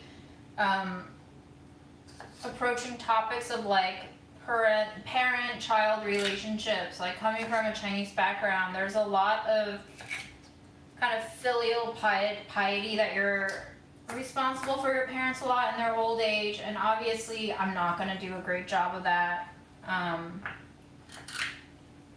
Both from a very selfish perspective and from the fact that I was brought up like half in American values too. It's very, I don't know, I guess I feel like entitled to not have to take care of my parents in the same way that a lot of Chinese kids feel is their responsibility to do.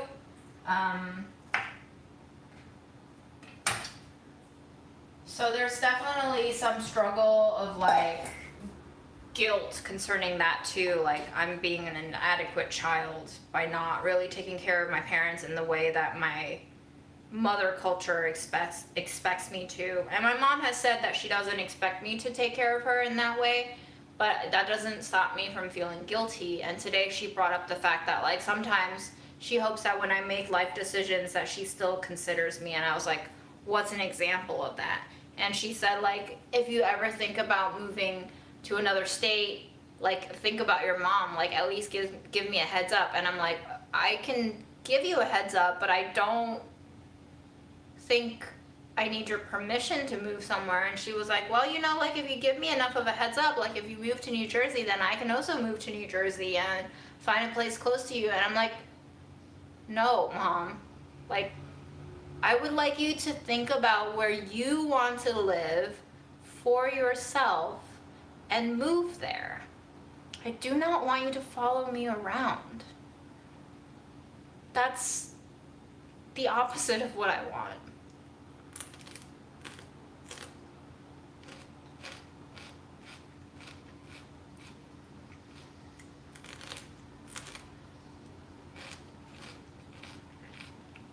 I think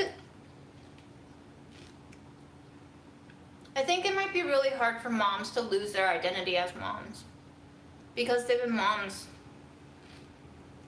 so fully.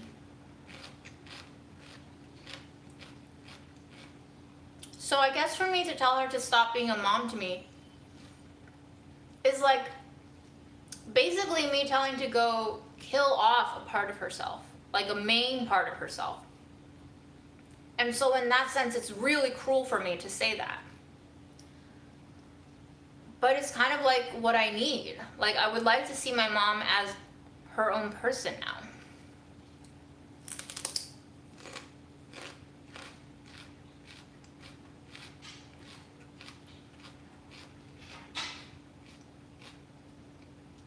My mom is not very pro-therapy. She wouldn't say she's anti-therapy because that would make her feel bad, but I sense that she's very anti-therapy because I think a lot of people from a Chinese background are still very iffy about mental health. I would love to go to therapy with her.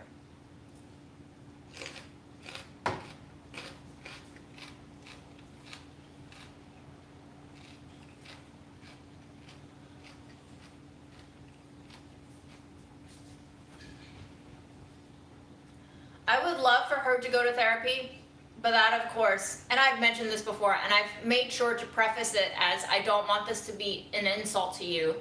I'm just saying that as a person who's gone through therapy, I think therapy could be really helpful for you to just sit with someone who knows how to listen professionally so that you can lay out all of your shit on the ground and just take stock of everything that you've been stocking inside your brain and just look at them. And then you get to pick out what stuff in your brain still serves you and what stuff don't serve you anymore and what stuff actually hurts for you to hold on to. And you can sit with someone who knows how to dissect all of this and decide together what you can toss out and what you can hold on to and what you can nurture. And, you know, I don't think she will, but I hope one day she can. And if she's open to it, I would love to go to therapy together with her.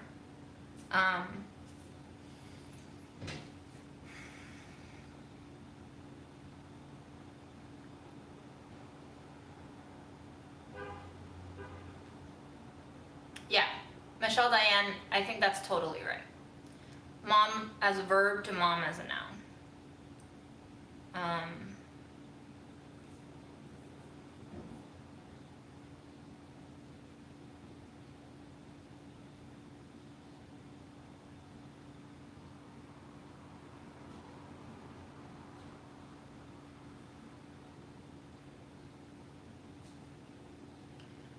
Yeah, I mean, yeah, Asians really, well, not to say all Asians, but a lot of traditional, at least from my point of view, coming from a Chinese background, Chinese people don't really talk about mental health. Like, my dad, I think, popped some anxiety pills to help him sleep, but I don't think we've ever really talked about why he's needed it.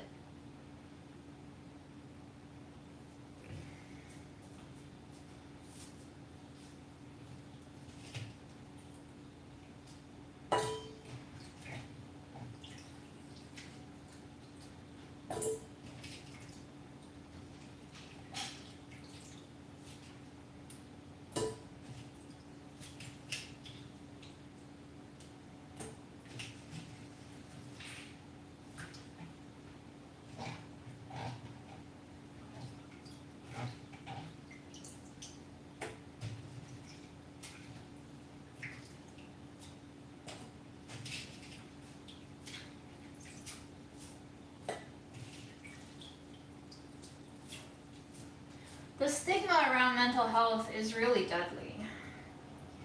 Even if we say we support, you know, going to therapy and mental health, this and that, I feel like there is still a sense of residual taboo around getting therapy and around being seen as quote unquote mentally ill. Like, even now in our media, mentally ill as a phrase is still just reserved for people who are like quote unquote seriously disturbed and go around harming others. And I just don't, maybe we need other words? I don't know. Whatever we can do to take the taboo off of this shit.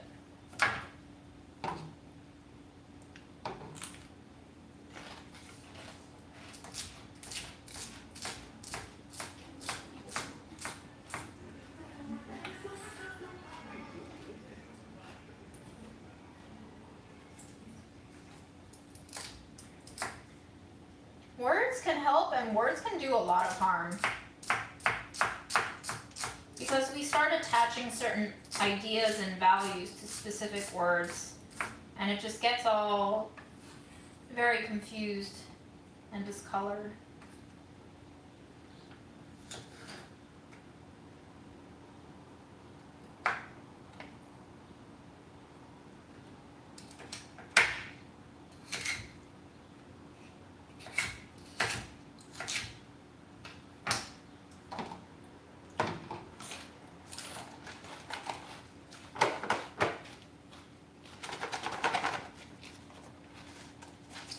One container of celery down.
A lot of heavy stuff in the chat.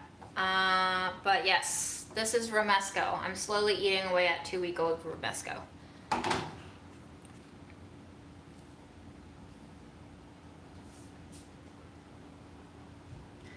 Yeah, I mean, therapy, if you're open to it, can definitely help. Depending on your therapist and how well you vibe with them, can help to varying degrees.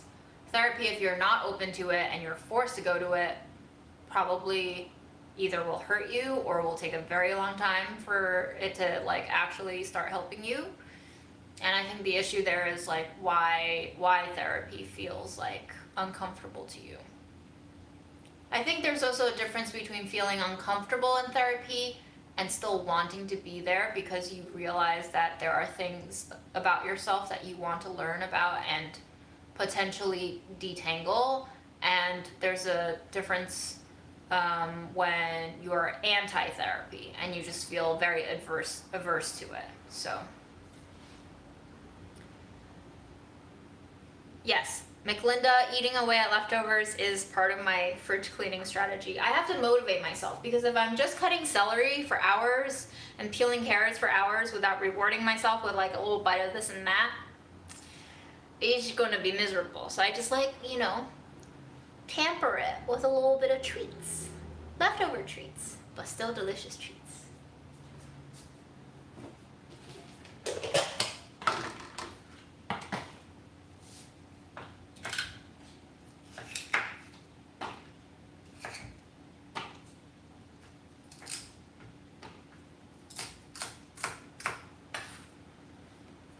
And you know, I have like a little container of leaves going in there. Leaves are really fragrant. Like in the same way that I wouldn't eat a mouthful of cilantro or parsley, I wouldn't eat a mouthful of celery leaves. So I keep them in a separate container and I use them for stir fries. Or soups. They taste really good in soups too.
This cleaning strategy works especially well in summer when you really don't want to cook anything. So everything that you're taking out of the fridge that you can't eat right away is just nice and cool. You don't even need to heat it up. Highly recommend if you like eating cold stuff like I do.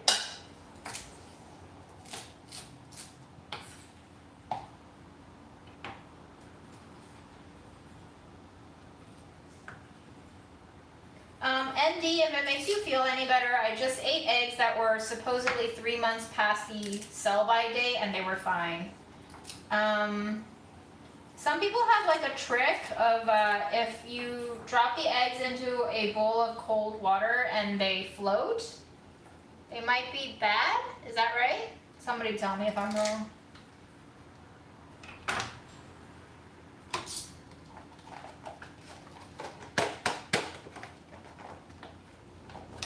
I've never tried it. Maybe next time when I have 3-month-old eggs, I'll try it. See if it's myth or fact. See if it's fake news.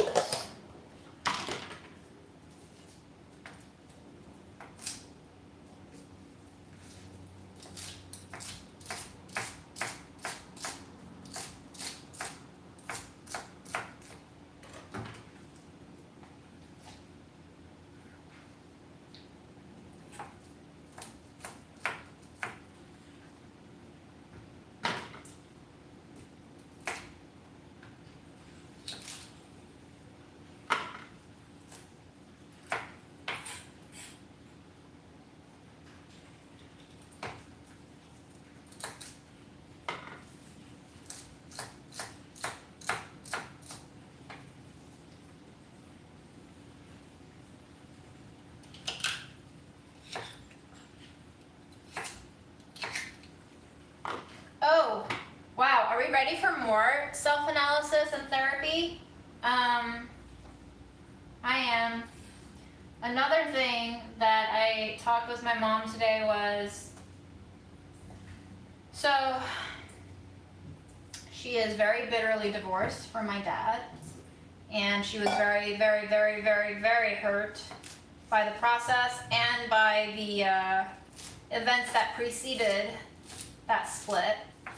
And so, being so, she absolutely detests my dad.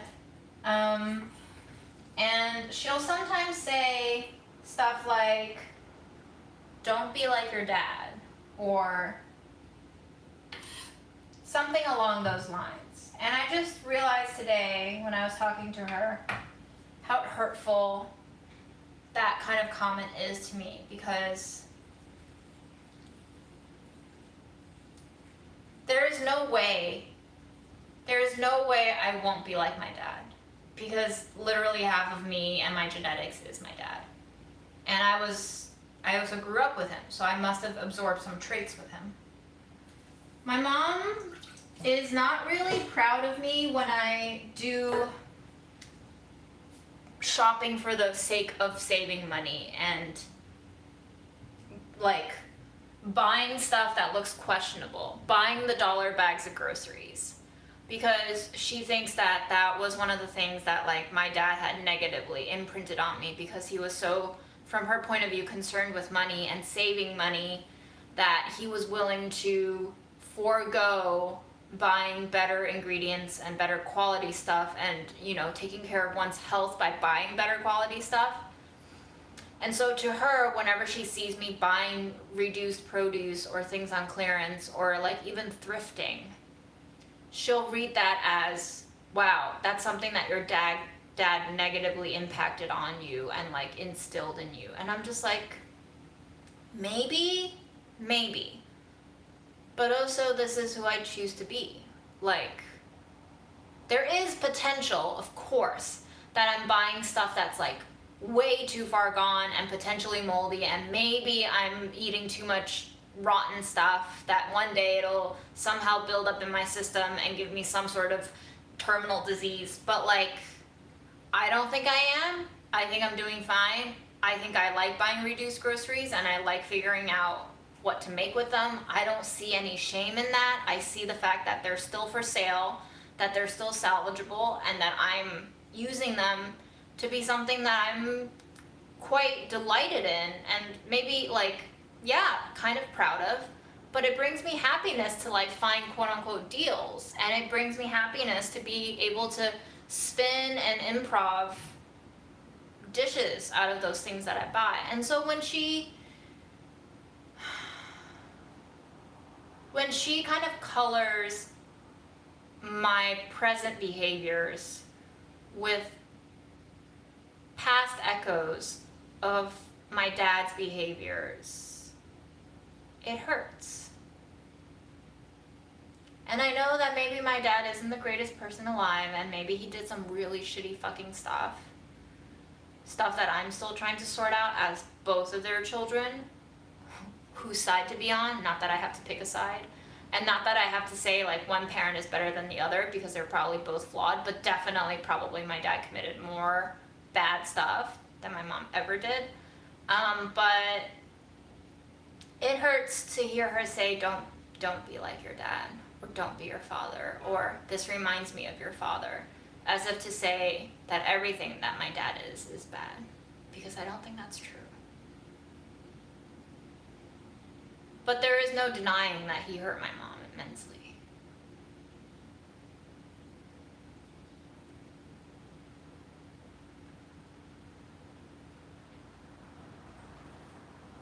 Yeah, Allison, I don't buy the truly heinous stuff, but also they really don't sell truly heinous stuff. Like, a lot of the discount bags that I buy are just like kind of bruised. There are some shops along Roosevelt Avenue, like in Jackson Heights, that sell truly heinous stuff, and I'm just like, why are you guys even selling it? Like, half the rutabaga is shriveled and a quarter of it is moldy. Like, don't put this out for sale. So I never touch those bags. But I just,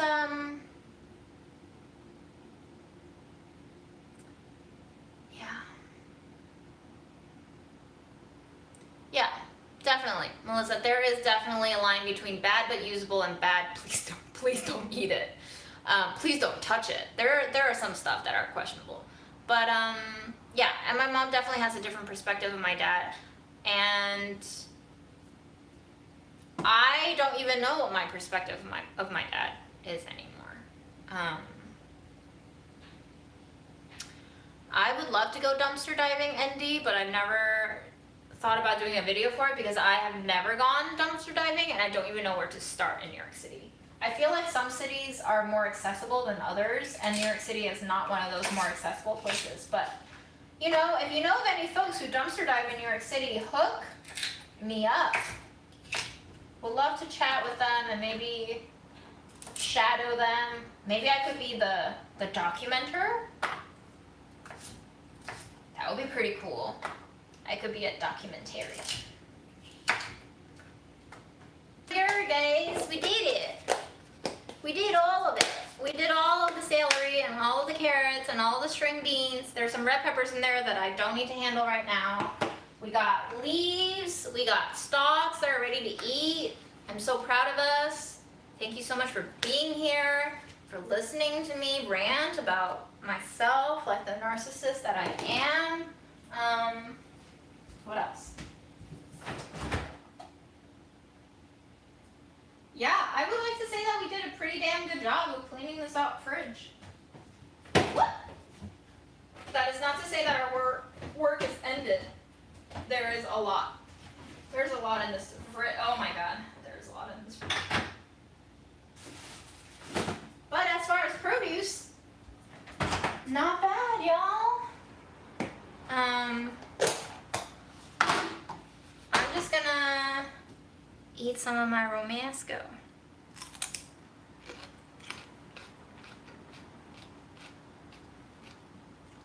Linda started an alley. You want to join me on the streets of New York in an alley after dark?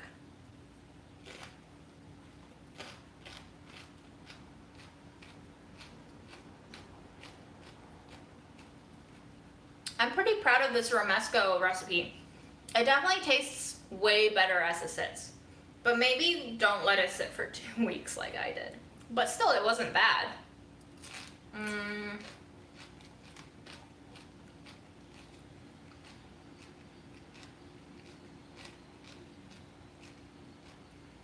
Andy, you want an autograph? Like, aren't cell phone selfies the new autographs these days? Oh my god, Samantha. The chips in the dumpster, I went back the following week, they were not there anymore.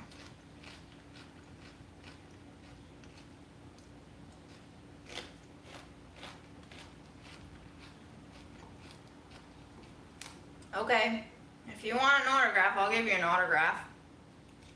I don't even know if it'll fetch 25 cents on eBay.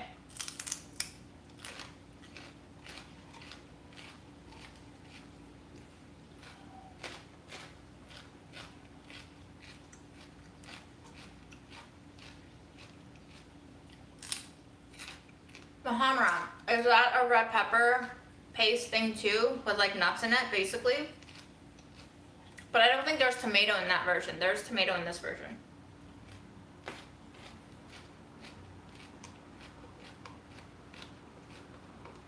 All right, we can go old school. Ooh, Laura, what kind of bread are you making? Wow, we finished the Romesco.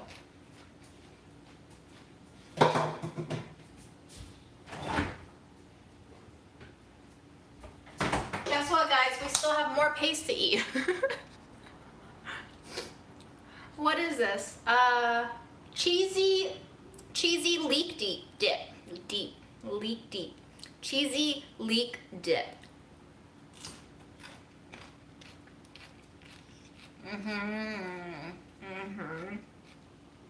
Jif Honey Natural. I haven't tried the honey one. Should I? Whole wheat honey oatmeal bread is one of my favorite kinds of bread.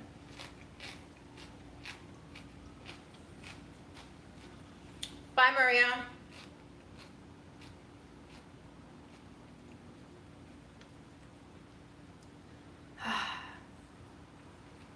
My fridge is ever changing. Oh, it's 6 p.m. I should stop eating and try to go work out with Erin. Peace, guys. Peace. Peace and love. And water. Stay hydrated. Keep cool.